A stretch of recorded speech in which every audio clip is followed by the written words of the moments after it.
magana ce dama akan wannan yarinyar kanwarka. Baba, Wannan yarinyar Habiba. Habiba kenan. Eh, Me ya faru fa? abin da ya faru. Ka gane? Saboda na ji labari tana bin wannan yaron. Tana bin wannan yaron.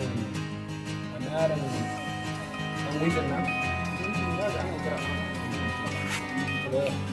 Hello. Ka ake ciki.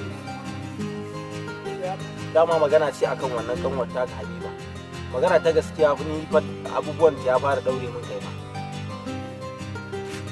Kai, karka ce min da har yanzu ba su rabu da wannan yaron ba. Ka san irin wannan inda ne mata a kansa? To gaskiya do ya zama dole mu dauko ta kiwon lafiya dan ba zan taɓa barin lamarin ne da fa haka ba. Ka gama abin takaici kamar ne kuka? Yarinyar nan na ganta sai ya rike hannunta sun shiga karkashin gada. Wallahi Allah abin karka ga abin takaici. To shikenan yanzu kana ina? To zan zo in same ka a wajen in sai mu gangara.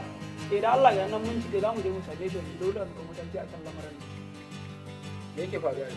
Wallahi magana yarinyar nan ce da kake. Wannan yarinyar Habiba? Yanzu ma gashi mati ya kira ne nan amma zo mu je dai kawai. Ka ga ma bayanan da. Amma dai kin masallaci ba. Assalamu alaikum. Wa alaikum salam. Kage Gajiya a wuta. ka fita kofar gidan ban sani. Wallahi na san zuwa da gobi a wuta. Kun sami yaron nan yanzu.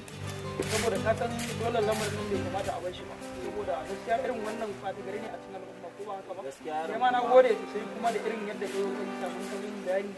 Dole dai mu dan wata kira kan lamarin. Zai ka tashi da shi. Amma ka gane ne? Nayi dama da shi ya raba yarinyar nan. Wannan yara.